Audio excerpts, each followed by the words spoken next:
नमस्कार दोस्तों, स्वागत है आप सभी का आपके अपने इस यूट्यूब चैनल बाय एमडी धीवर पर। सो दोस्तों, आज का जो हमारा क्लास होने वाला है वो क्लास नंबर 21वां होने वाला है। और आज के क्लास का जो हमारा विषय रहने वाला है वो हिंदी भाषा रहने वाला है। और आज के क्लास का जो हमारा टॉपिक रहने वाला है वो संज्ञा, जिसे अंग्रेजी में नाउन के नाम से जानते हैं। और आज हम इसका क्या करेंगे, एमसीक्यू सीरीज़ करेंगे, ठीक है। तो क्लास क्रमांक 20 में आप लोगों को ना इसका जो थ्योरी क्लास है वो पढ़ा दिया था कि संज्ञा क्या होता है, संज्ञा के कितने प्रकार होते हैं, विकारी शब्द क्या होता है, अविकारी शब्द क्या होता है। तमाम चीज़ों को आप लोगों को मैं अच्छे से बहुत ही पढ़ा दिया हूँ। और आज के इस क्लास में उसी से रिलेटेड जो एमसीक्यू सीरीज़ है ना, मतलब संज्ञा क्या होता है, इससे रिलेटेड जितने भी प्रकार से क्वेश्चन बन सकते हैं तो वो सारे क्वेश्चन को आज के इस क्लास में लेकर के आया हूँ। और आज के इस क्लास में हम लोग टोटल 30 क्वेश्चन को क्या करेंगे, प्रैक्टिस करेंगे। और 30 में से आप लोगों को ना 15 से 20 क्वेश्चन मैं कराऊंगा और बाकी क्वेश्चन को आपके व्हाट्सएप ग्रुप में डाल दूंगा, जहाँ से आप लोग क्या करना, डाउनलोड करके क्या करना, दोबारा आप लोग प्रैक्टिस कर लीजिएगा आप लोग, ठीक है। तो चलिए ज़्यादा देर नहीं करते हैं, सीधा सीधा पढ़ने के ऊपर फोकस करते हैं। तो चलिए प्रश्न क्रमांक फर्स्ट को सबसे पहले आप ध्यान से पढ़िए। उससे पहले आप लोगों से केवल एक ही हम्बल रिक्वेस्ट है कि अगर आप लोगों ने अभी तक के चैनल को सब्सक्राइब नहीं किया है तो चैनल को भी सब्सक्राइब कर लीजिए और बेल आइकन को दबा दीजिए, ताकि इसी प्रकार से जब भी क्लास लाऊं ना तो प्रॉपर टाइम पे उसका नोटिफिकेशन आप लोगों को मिल पाए। तो इसीलिए ज़्यादा जरूरी है कि आप चैनल को सब्सक्राइब कर दीजिएगा, ठीक है। क्योंकि मैं एनालिटिक्स को देखता हूँ ना जी, तो पता चलता है कि 50% लोग केवल ही सब्सक्राइब करते हैं, बाकी लोग केवल देखते हैं क्लास को और देखने के बाद अपना लाभ उठाते हैं और चला जाते हैं।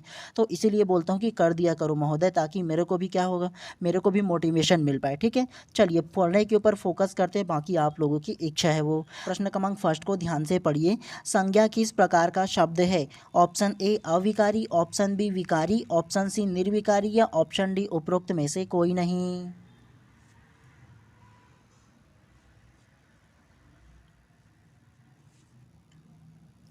तो प्रश्न क्रमांक 1 का जो करेक्ट आंसर होगा ना वो ऑप्शन नंबर बी विकारी करेक्ट हो जाएगा। कैसे? संज्ञा किस प्रकार का शब्द है? तो संज्ञा जो है ना वो एक विकारी प्रकार का शब्द है, आप लोगों को समझाया होना। और संज्ञा क्या होता है? तो संज्ञा एक विकारी शब्द है जो संज्ञा के रूप में परिवर्तन लिंग, वचन और प्रसर्ग के कारण होता है, तो उसे विकारी शब्द कहते हैं। आप लोगों को थ्योरी क्लास में समझाया होना, तो इसीलिए आप लोगों को याद रखना है। तो इसीलिए प्रश्न क्रमांक फर्स्ट का जो करेक्ट आंसर होगा ना ऑप्शन नंबर बी जो है इसमें करेक्ट हो जाएगा। चलिए नेक्स्ट प्रश्न को पढ़ते हुए चलते हैं इसी प्रकार से। चलिए प्रश्न क्रमांक दूसरा को पढ़िए। संज्ञा किस प्रकार का शब्द है? तो ये भी सेम टू सेम प्रश्न होगा जी। ये भी किस प्रकार का शब्द है? विकारी प्रकार का शब्द है, ठीक है, तो ध्यान रखना है। चलिए नेक्स्ट प्रश्न को पढ़ते हुए चलते हैं इसी प्रकार से। चलिए प्रश्न क्रमांक तीसरा को ध्यान से पढ़िए। संज्ञा के रूप में परिवर्तन होता है। ऑप्शन ए विशेषण संधि के कारण, ऑप्शन बी संधि समास के कारण, ऑप्शन सी काल सर्वनाम के कारण या ऑप्शन डी लिंग वचन प्रसर्ग के कारण। तो प्रश्न क्रमांक तीसरा का जो करेक्ट आंसर होगा ना वो ऑप्शन नंबर डी लिंग वचन प्रसर्ग के कारण करेक्ट हो जाएगा। कैसे?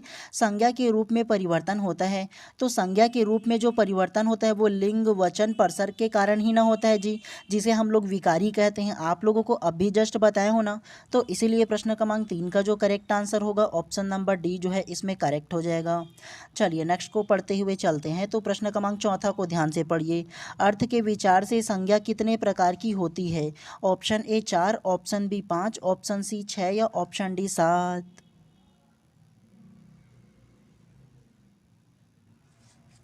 तो प्रश्न क्रमांक 4 का जो करेक्ट आंसर होगा ना वो ऑप्शन नंबर बी 5 करेक्ट हो जाएगा। कैसे? अर्थ के विचार से संज्ञा कितने प्रकार की होती है? तो आपको मैंने बताया हो ना थ्योरी क्लास में कि संज्ञा 5 प्रकार की होता है अर्थ के विचार से। कौन कौन सा? तो सबसे पहला होगा व्यक्तिवाचक संज्ञा, दूसरा जातिवाचक संज्ञा, तीसरा समूहवाचक संज्ञा, चौथा भाववाचक संज्ञा और पांचवा पदार्थवाचक संज्ञा। तो संज्ञा का जो प्रकार है वो अर्थ के विचार से 5 प्रकार के होते हैं, याद रखना है। और आप लोगों को ये पांचों प्रकार क्या क्या होता है इसको भी नोट करने के लिए बोला था, तो कर लीजिए नहीं किए होंगे तो, ठीक है। तो इसीलिए प्रश्न क्रमांक 4 का जो करेक्ट आंसर होगा ना ऑप्शन नंबर बी जो है इसमें करेक्ट हो जाएगा। चलिए नेक्स्ट प्रश्न को पढ़ते हुए चलते हैं इसी प्रकार से अब फटाफट अंदाज में। चलिए प्रश्न क्रमांक 5वां को ध्यान से पढ़िए। गणना की दृष्टि से संज्ञाएं कितने प्रकार की होती है? गणना की दृष्टि से option A 2, option B 3, option C 6 या ऑप्शन डी 8। तो प्रश्न क्रमांक 5 का जो करेक्ट आंसर होगा ना वो ऑप्शन नंबर बी 2 इसमें करेक्ट हो जाएगा। कैसे? गणना की दृष्टि से संज्ञाएं कितने प्रकार की होती है? तो गणना की दृष्टि से जो संज्ञा होती है वो केवल 2 प्रकार की होते हैं। कौन कौन सा? तो सबसे पहले यथार्थवाचक संज्ञा होगा और दूसरा भाववाचक संज्ञा होगा। क्या? तो सबसे पहला यथार्थवाचक संज्ञा होगा और दूसरा भाववाचक संज्ञा होगा। गणना की दृष्टि से संज्ञा के प्रकार जो होंगे वो थ्योरी में समझाया था और नोट करने के लिए भी बोला था, जितने भी अलग अलग प्रकार है उसको आप लोगों को। ठीक है, चलिए नेक्स्ट को पढ़ते हुए चलते हैं इसी प्रकार से। चलिए प्रश्न क्रमांक 6वां को ध्यान से पढ़िए। फूल कौन सा संज्ञा है? तो आपको ये बताना है कि ये जो फूल शब्द है वो कौन सी संज्ञा के अंतर्गत आएगा पांचों में से। ऑप्शन ए समूहवाचक, ऑप्शन बी जातिवाचक, ऑप्शन सी व्यक्तिवाचक या ऑप्शन डी इनमें से कोई नहीं।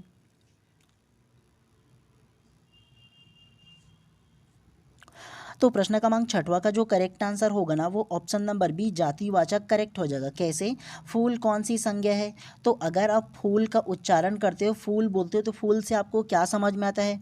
फूल की संपूर्ण जातियों का बोध होता है। आपको ये पता चल रहा है क्या फूल कहने का मतलब? क्या वो गोंदे का फूल है, क्या वो चमेली का फूल है, क्या वो सूरजमुखी का फूल है, क्या वो गुलाब का फूल है? कुछ पता चल रहा है क्या कौन सा फूल है?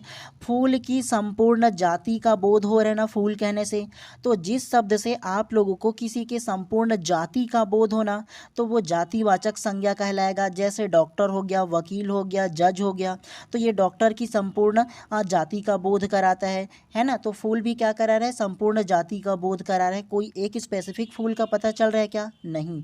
तो वो जातिवाचक संज्ञा कहलाएगा। समझ में आया आप लोगों को? अगर समूह का बोध होता कि एक से अधिक संख्या है तो समूहवाचक लेते। अगर सिंगल इसमें अगर फूल में बोला जाता गुलाब का फूल या चमेली का फूल, तो स्पेसिफिक नाम लेकर बोला जाता ना कि गुलाब का फूल बोल करके, तो व्यक्तिवाचक लेते। लेकिन फूल बोला है तो फूल की जातियों का पता चल रहा है, इसीलिए ऑप्शन नंबर बी को हम लोग करेक्ट लेंगे। समझ में आया आप लोगों को? चलिए नेक्स्ट प्रश्न को पढ़ते हुए चलते हैं इसी प्रकार से। चलिए प्रश्न क्रमांक 7वां को ध्यान से पढ़िए। निम्नलिखित शब्दों में से कौन सा क्रिया शब्द से निर्मित भाववाचक शब्द है? तो आपको बताना है कौन सा भाववाचक शब्द है क्रिया शब्द से निर्मित। ऑप्शन ए दासत्व, ऑप्शन बी बड़प्पन, ऑप्शन सी धैर्य या ऑप्शन डी सजावट।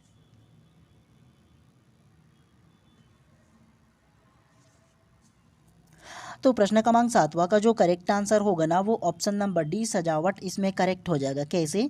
निम्नलिखित शब्दों में से कौन सा क्रिया शब्द से निर्मित व भाववाचक संज्ञा है? तो भाववाचक संज्ञा होगा ना जो क्रिया शब्द से निर्मित है वो सजावट इसमें करेक्ट हो जाएगा। कैसे? तो देखो सजाना, क्या? तो स और जा और ना, तो सजाना जो है वो क्या है? एक प्रकार की क्रिया है जिसमें कर्म को दर्शा रहे हैं ना। सजाना क्या होता है? एक प्रकार से कर्म है, किसी भी घर को सजाना, गुलदस्ते को सजाना या कुछ भी को सजाना एक प्रकार की क्रिया को दर्शा रहे हैं ना। तो क्रिया से क्या बना है? क्रिया से हम लोग भाववाचक संज्ञा बनाएंगे, तो सजाना से क्या होगा? सजावट हो जाएगा। सजावट एक प्रकार का भाव होगा और सजाना एक प्रकार की क्रिया होगा। तो ये आप लोगों को समझ में आया। तो इसीलिए प्रश्न क्रमांक 7वां का जो करेक्ट आंसर होगा ऑप्शन नंबर डी जो है इसमें करेक्ट हो जाएगा। जितना ज़्यादा प्रैक्टिस करोगे वो आप लोगों के लिए ज़्यादा बेहतर होगा। और आप सोचोगे ना कि कूट में बताओ सर, तो हमेशा मैं अपने क्लास में आपको बताता हूँ कि कूट में जो प्रश्न छांटते हैं वो खुद से बनाते हैं। 4-5 प्रश्नों को एक में मर्ज करके मिला करके एक में खुद से घुमा करके जो ना क्वेश्चन बनाने वाला खुद बनाता है। ऐसा नहीं होता कि कोई भी बुक में पहले से दिया हो और उठा करके सीधा आपके जो एग्ज़ाम है उसमें दे दे, नहीं करते हैं ऐसा। 4-5 प्रश्नों को एक में मर्ज करेंगे और मर्ज करने के बाद आपको प्रश्न जो है ना वो कूट में बना करके देते हैं। तो इसके लिए आप लोगों को जितना भी टॉपिक पढ़ते हो, जितना भी पढ़ते हो ना कोई भी टॉपिक, तो उसको विस्तार पूर्वक पढ़ने की कोशिश किया करो और ज़्यादा से ज़्यादा जो डाटा है वो कलेक्ट करने की कोशिश किया करो। तब आप लोगों को अच्छे से इस प्रकार की जो क्वेश्चन है वो बना पाओगे। समझ में आया आप लोगों को?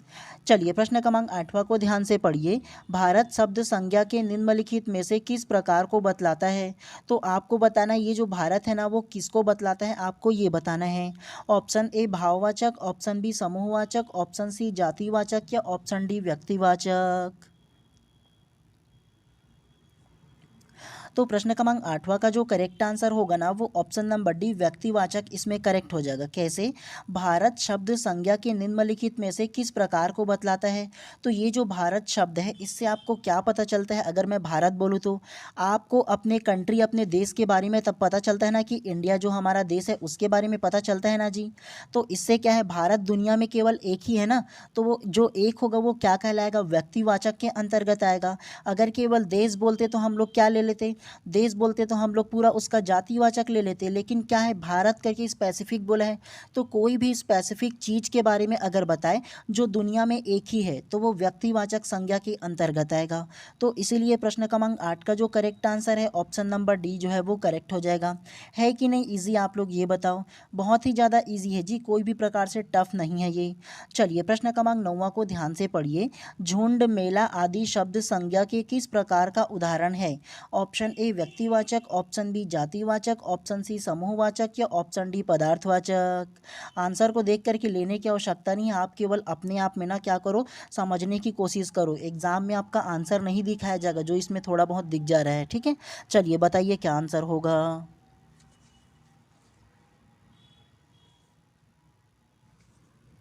तो प्रश्न क्रमांक 9 का जो करेक्ट आंसर होगा ना वो ऑप्शन नंबर सी समूहवाचक संज्ञा इसमें करेक्ट हो जाएगा। कैसे? झुंड, मेला आदि शब्द संज्ञा किस प्रकार का उदाहरण है? तो झुंड बोल लो या मेला बोल लो, झुंड बोलूँगा तो क्या आप लोगों को पता चल रहा है कि यहाँ एक से अधिक लोग मौजूद होंगे। तो जहाँ बस एक से अधिक लोग मौजूद होंगे ना वो क्या कहलाता है, वो समूह कहलाता है और समूहवाचक संज्ञा इसके अंतर्गत आ जाएगा, ठीक है। तो इसीलिए प्रश्न क्रमांक 9 का जो करेक्ट आंसर होगा ना ऑप्शन नंबर सी जो है इसमें करेक्ट हो जाएगा। कोई भी आप लोगों को टफ लग रहा है क्या? नहीं लग रहे ना, तो इसीलिए इजी है जी। एक बार सरसरी निगाहों से पढ़ते हुए आप लोगों को प्रैक्टिस करते हुए चलना है, ठीक है। चलिए प्रश्न क्रमांक 11 को ध्यान से पढ़िए। यह लड़की सुंदर है कौन सी संज्ञा है? ऑप्शन ए जातिवाचक, ऑप्शन बी व्यक्तिवाचक, ऑप्शन सी भाववाचक या ऑप्शन डी इनमें से कोई नहीं।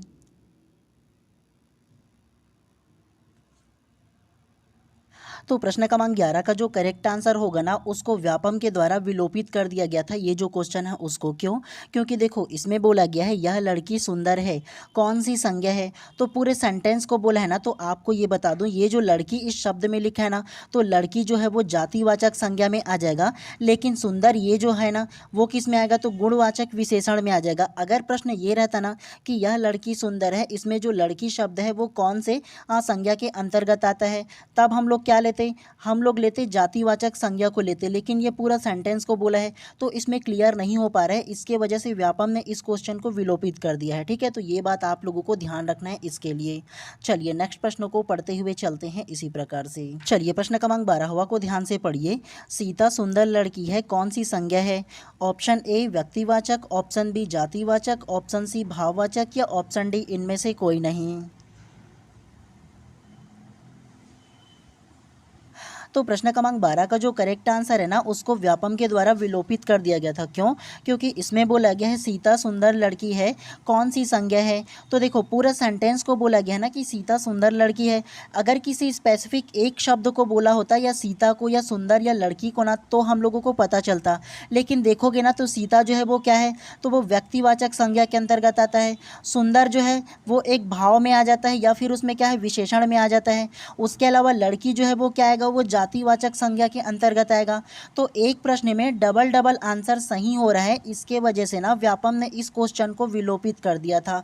अगर आप लोगों को पता चले ऐसे क्वेश्चन है ना तो कोई भी आप लोगों को एक को टिक मारना है, ब्लैंक छोड़ करके नहीं आना है। क्यों? क्योंकि आपका जो एग्जाम हो वो किसी भी प्रकार से माइनस मार्किंग नहीं है, तो आप लोगों को कोई भी एक को टिक मार के आना है। अगर गलत होगा तो सबका होगा, अगर बोनस मार्क दिया जाएगा तो आपको भी दिया जाएगा। तो इसीलिए कोई भी एक को टिक मार के ही आना है आप लोगों को। समझ में आया ना? चलिए नेक्स्ट को पढ़ते हुए चलते हैं इसी प्रकार से। चलिए प्रश्न क्रमांक 10 को ध्यान से पढ़िए। जातिवाचक संज्ञा शब्द है। ऑप्शन ए चीन, ऑप्शन बी रेगिस्तान, ऑप्शन सी गंगा या ऑप्शन डी राम। तो प्रश्न क्रमांक 10 का जो करेक्ट आंसर होगा ना वो ऑप्शन नंबर बी रेगिस्तान करेक्ट हो जाएगा। कैसे? जातिवाचक संज्ञा शब्द है बोला है ना, तो जातिवाचक जो आएगा वो रेगिस्तान हो जाएगा। रेगिस्तान कहने से मतलब आप लोगों को कोई एक रेगिस्तान के बारे में पता चल रहा है क्या, कि वो इंडिया का थार का रेगिस्तान है कि और बाहर का सहारा का रेगिस्तान है कि कहीं और का रेगिस्तान है? रेगिस्तान की संपूर्ण जाति का बोध हो रहा है ना, तो वो क्या होगा, जातिवाचक संज्ञा के अंतर्गत आ जाएगा। उसके अलावा चीन, गंगा और राम ये तीनों की तीनों व्यक्तिवाचक संज्ञा के अंतर्गत आएगा, क्योंकि चीन दुनिया में एक ही है, गंगा दुनिया में एक ही है और राम जो है वो हम किससे लेते हैं, तो राम जो है वो भगवान राम को लेते हैं, तो वो भी दुनिया में एक ही है। तो वो क्या होगा, वो व्यक्तिवाचक संज्ञा के अंतर्गत आ जाएगा। लेकिन रेगिस्तान जो है वो जातिवाचक संज्ञा के अंतर्गत आएगा। तो ये आप लोगों को ध्यान रखना है इसको, ठीक है। चलिए नेक्स्ट को पढ़ते हुए चलते हैं इसी प्रकार से। चलिए प्रश्न क्रमांक 13वां को ध्यान से पढ़िए। सभा में जनता की आवाज़ सुनी जा रही थी, में जनता है। तो आपको बताना है जनता कौन से संज्ञा के अंतर्गत आएगा। ऑप्शन ए व्यक्तिवाचक, ऑप्शन बी जातिवाचक, ऑप्शन सी भाववाचक संज्ञा या ऑप्शन डी इनमें से कोई नहीं।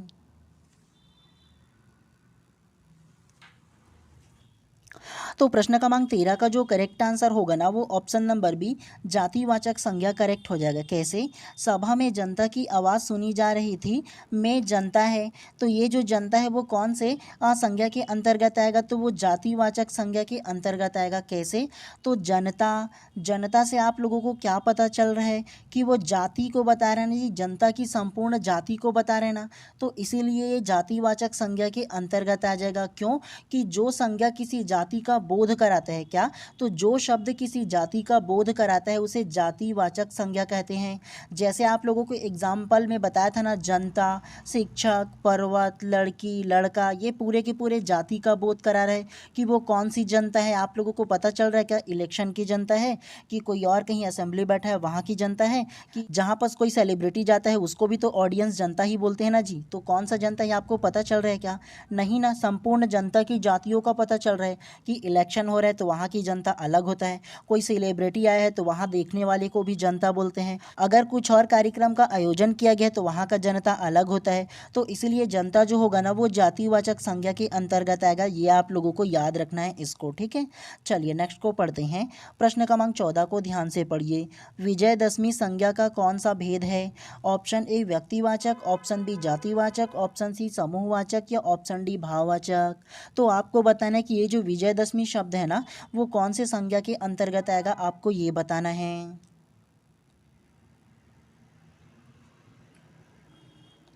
तो प्रश्न क्रमांक 14 का जो करेक्ट आंसर होगा ना वो ऑप्शन नंबर ए व्यक्तिवाचक इसमें करेक्ट हो जाएगा। कैसे? विजयदशमी संज्ञा कौन सा भेद है? तो कौन सा भेद है बोला है, मतलब कौन से संज्ञा के अंतर्गत आता है ये बोला है। तो प्रश्न क्रमांक 14 का जो करेक्ट आंसर होगा ना ऑप्शन नंबर ए व्यक्तिवाचक संज्ञा इसमें करेक्ट हो जाएगा। कैसे? तो आप लोग मुझे ये बताओ कि विजयदशमी केवल एक ही बार आता है ना साल में, तो वो क्या होगा, साल में केवल एक बार आता है, उस त्यौहार को इंगित करता है जो एक ही है। तो इसीलिए विजयदशमी जो होगा ना वो ऑप्शन नंबर ए व्यक्तिवाचक संज्ञा के अंतर्गत आएगा। जो चीज़ दुनिया में केवल एक बार आता है, एक है, एक जगह है या एक स्थान है, वो व्यक्तिवाचक संज्ञा में आएगा। समझ में आ रहा है? चलिए प्रश्न क्रमांक 15 को ध्यान से पढ़िए। बपौती संज्ञा है। ऑप्शन ए जातिवाचक संज्ञा, ऑप्शन बी भाववाचक संज्ञा, ऑप्शन सी व्यक्तिवाचक संज्ञा या ऑप्शन डी समूहवाचक संज्ञा। तो प्रश्न क्रमांक 15 का जो करेक्ट आंसर होगा ना वो ऑप्शन नंबर बी भाववाचक संज्ञा करेक्ट हो जाएगा। कैसे? बपौती संज्ञा है, तो बपौती जो संज्ञा होगा ना वो भाववाचक संज्ञा के अंतर्गत आता है। ये आप लोगों को याद रखना है इसके बारे में, क्योंकि अगर मैं बपौती बोलूँ तो उससे क्या मतलब होता है? क्या ये सिर्फ तुम्हारा है? बोलते हैं ना हम लोग छत्तीसगढ़ में जी कि ये तोर बपौती है का, तो ये क्या किस में होगा? तो ये भाववाचक संज्ञा के अंतर्गत आएगा। एक इमोशन को दर्शाता है, भाव को दर्शाता है, ठीक है। तो इसीलिए प्रश्न क्रमांक 15 का जो करेक्ट आंसर होगा ना ऑप्शन नंबर बी जो है इसमें करेक्ट हो जाएगा, ठीक है। चलिए नेक्स्ट प्रश्न को पढ़ते हुए चलते हैं इसी प्रकार से। चलिए प्रश्न क्रमांक 16 को ध्यान से पढ़िए। व्याकरण की दृष्टि से प्रेम शब्द क्या है? ऑप्शन ए क्रिया, ऑप्शन बी विशेषण, ऑप्शन सी अव्यय या ऑप्शन डी भाववाचक संज्ञा।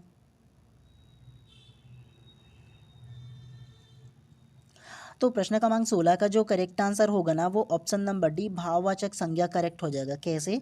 व्याकरण की दृष्टि से प्रेम शब्द क्या है? तो ये जो प्रेम शब्द होगा ना वो भाववाचक संज्ञा आ जाएगा। इमोशन को दर्शाता है प्रेम जो है वो, जैसे प्रेम हो जाएगा, घृणा जो हो जाएगा, क्रोध हो जाएगी, ये सारे के सारे भाव में आता है, ठीक है। तो ये आप लोगों को ध्यान रखना है इसके बारे में। चलिए प्रश्न क्रमांक 17 को ध्यान से पढ़िए। कौन सा शब्द भाववाचक संज्ञा नहीं है? ऑप्शन ए लड़ाई, ऑप्शन बी मिठाई, ऑप्शन सी चतुराई या ऑप्शन डी उतराई। तो प्रश्न क्रमांक 17 का जो करेक्ट आंसर होगा ना वो ऑप्शन नंबर डी उतराई इसमें करेक्ट हो जाएगा। कैसे? कौन सा शब्द भाववाचक संज्ञा नहीं है?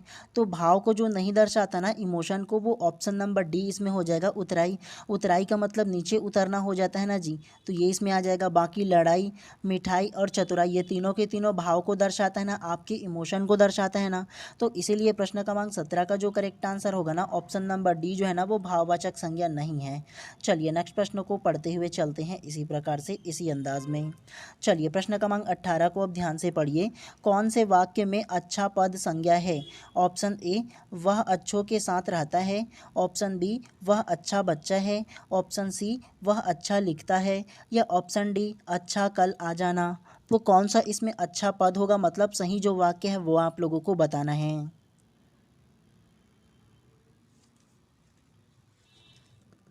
तो प्रश्न क्रमांक 18 का जो करेक्ट आंसर होगा ना वो ऑप्शन नंबर ए इसमें करेक्ट हो जाएगा।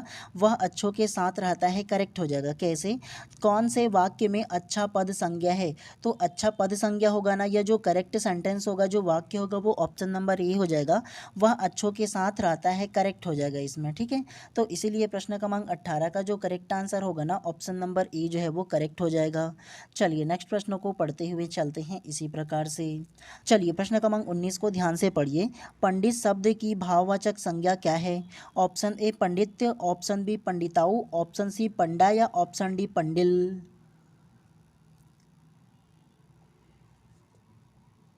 तो प्रश्न क्रमांक 19 का जो करेक्ट आंसर होगा ना वो ऑप्शन नंबर ए पंडित्य करेक्ट हो जाएगा। कैसे? पंडित शब्द का भाववाचक संज्ञा होगा, तो पंडित शब्द का जो भाववाचक संज्ञा जो है ना वो पंडित्य इसमें करेक्ट हो जाएगा। ये पंडित्य का भाववाचक के अंतर्गत आएगा। तो ये याद रखना है, चाहो तो नोट करके भी आप लोग क्या कर सकते हो, रख सकते हो, ठीक है। चलिए नेक्स्ट प्रश्न को पढ़ते हैं, प्रश्न क्रमांक 20 को। जातिवाचक संज्ञा बताइए। Option A Shyam, option B लड़का, ऑप्शन सी सेना या ऑप्शन डी दुख। तो प्रश्न क्रमांक 20 का जो करेक्ट आंसर होगा ना वो ऑप्शन नंबर बी लड़का इसमें करेक्ट हो जाएगा। कैसे? जातिवाचक संज्ञा बताइए। तो जातिवाचक जो संज्ञा होगा वो ऑप्शन नंबर बी लड़का इसमें करेक्ट हो जाएगा। लड़कों से हम लोगों को क्या पता चलता है कि लड़के की संपूर्ण जातियों का बोध होता है ना जी। तो इसीलिए लड़का बोले चाहे लड़की बोले, ये क्या होगा, पूर्ण जाति का बोध कराता है संपूर्ण जो है वो। तो इसीलिए ये जातिवाचक संज्ञा के अंतर्गत आ जाएगा। उसके अलावा देखो श्याम, श्याम जो है वो व्यक्तिवाचक में आ जाएगा। दुख जो है वो भाववाचक में आ जाएगा। और सेना जो है वो समूहवाचक संज्ञा में आ जाएगा। तो इसीलिए प्रश्न क्रमांक 20 का जो करेक्ट आंसर है ना ऑप्शन नंबर बी जो है इसमें करेक्ट हो जाएगा। अब आप लोगों का प्रश्न क्रमांक 21 से लेकर के ना प्रश्न क्रमांक 30 तक की जो 30 क्वेश्चन है वो आप लोगों को क्या करता हूँ, मैं अपने व्हाट्सअप ग्रुप में डाल देता हूँ। और इसको ना अभी तुरंत ही PDF के फॉर्म में ना आपके व्हाट्सअप ग्रुप में डाल दे रहा हूँ। इसका जो आंसर होगा वो PDF के लास्ट में डाल दूंगा, तो आप लोग प्रैक्टिस भी कर लेना आप लोग, ठीक है। ये 10 जो एक्स्ट्रा क्वेश्चन है ना केवल इतना ही को पढ़ लेना, इससे ज़्यादा एकदम एक्स्ट्रा पढ़ने की आवश्यकता नहीं है। और आप लोगों को जो मैं इसके 5 जो प्रकार बताया हूँ ना, मतलब संज्ञा के 5 प्रकार बताया ना, इस पाँचों को नोट करके रख लेना है। और एग्ज़ाम से एक हफ्ते पहले कम से कम एक बार आप लोग पढ़ करके चले जाइए, ताकि आप लोगों का रिवीजन हो जाए, याद हो जाए, और इस प्रकार के प्रश्न पूछा जाए तो आप लोगों से बन जाए। तो ये 10 क्वेश्चन जो है वो अभी अपने व्हाट्सअप ग्रुप में डाल देता हूँ, वहाँ से आप लोग डाउनलोड करके कम से कम एक बार पढ़ लीजिएगा, ठीक है। पहले थ्योरी को पढ़ लीजिएगा, उसके बाद फिर MCQ को पढ़ लीजिएगा आप लोग। और अभी तक कि आप लोगों ने अगर व्हाट्सअप ग्रुप ज्वाइन नहीं किया तो आपके स्क्रीन पर जो नंबर आ रहा है ना, तो उसमें कांटेक्ट करके अभी भी व्हाट्सअप ग्रुप में जुड़ सकते हो। 1 महीने का टाइम है, बहुत है, पढ़ सकते हो। सुबह बढ़िया कम से कम 3 घंटा निकालो पढ़ने के लिए, और दोपहर को कम से कम 1-2 घंटा, और शाम को 3 घंटा। तो इस प्रकार से आप लोगों को पढ़ना होगा इसी शेड्यूल में, तभी आप लोगों को अच्छे से जो तैयारी है ना वो हो पाएगा। अदरवाइज़ थोड़ा सा मुश्किल हो जाएगा। तो थोड़ा सा अपने आप को ज़्यादा टाइम दो और ज़्यादा पढ़ने पर ध्यान लगाओ अभी, ठीक है। तो इसी प्रकार से पढ़ते रहो, और किसी भी प्रकार से अगर आप लोगों का सवाल हो तो बेशक कमेंट कर सकते हो, उसका भी जवाब आप लोगों को इन 24 घंटे के अंदर दे दूंगा आप लोगों को, ठीक है। चलिए मिलते हैं इसी प्रकार से नेक्स्ट क्लास में। आप सभी लोगों का दिन शुभ एवं मंगलमय हो।